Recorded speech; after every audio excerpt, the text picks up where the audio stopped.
You are the angry bird. Be the angry bird.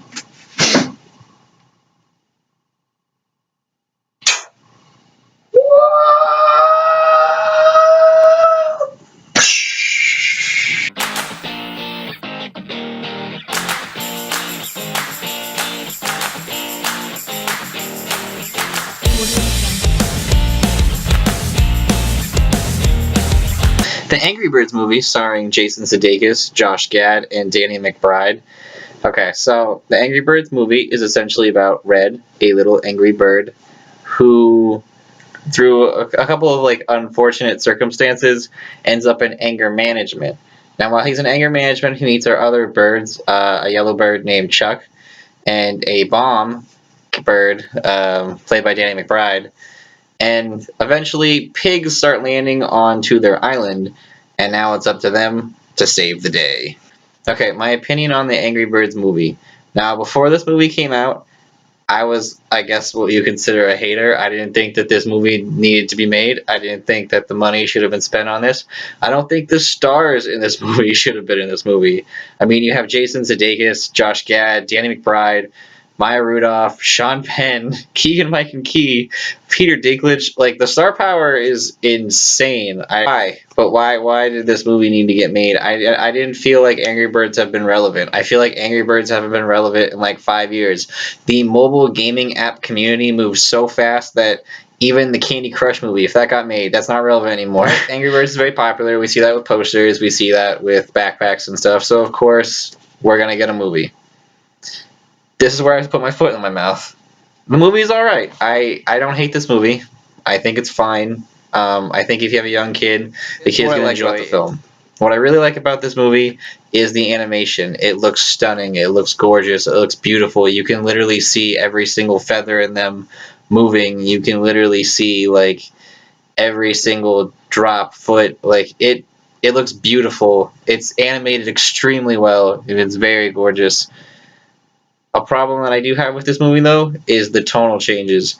I can't tell if this movie's made for adults. I can't tell if this movie is made for children. There's some really weird sex jokes that kind of make you feel a little uncomfortable. So I don't know who I could recommend this to. Maybe a preteen audience would really appreciate it. That seems who the target audience is. Probably young kids who grew up on Angry Birds, who are now early high school, maybe late middle school. I want to talk about the soundtrack. The soundtrack to this movie is freaking weird, and I don't know. It goes from Limp Bizkit to the Sound of the Police to Country from Blake Shelton. I feel like this movie is ready for the memes. The memes are gonna take over. These little green pig characters, they remind me so much of the Minions. They're pretty stupid characters that are just kind of there to be cute and go, ooh, we're little pigs. Only the leader of the pigs, who I do like. I did like that character a lot. It was awesome. Bill Hader does a great job as the voice of the green pig. I like that a lot. I'm gonna say this movie kind of reminds me a lot of the Shrek series. There's even a big musical number at the end, like Shrek does. So I could see memes coming from this. I could see a lot of product placement. I mean, it did a good job. It did make me want to play Angry Birds again. There's the end of the movie where you really finally see the Angry Birds do their specials, do what the Angry Birds were. I played Angry Birds. I grew up 5 years ago, obviously, but I lost interest in it. It's just, to me, a fad that kind of kept moving. As far as this movie goes, it's fine. It's not horrible. It's not great. It's just, it's all right. If you like Angry Birds, if you grew up playing Angry Birds, I recommend it then. I recommend it for young children. But like I said, it's kind of weird. It seems like it was made by DreamWorks, even though it wasn't made by DreamWorks.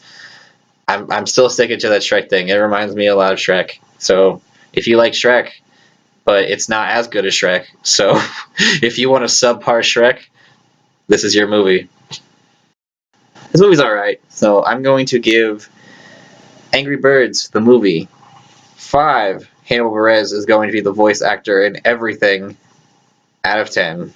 And as always, if you want to see reviews by me, subscribe to my channel, and, tell me what you want to review next. or I'm just going to review everything. And as always, a review from Ryan J. can brighten your day.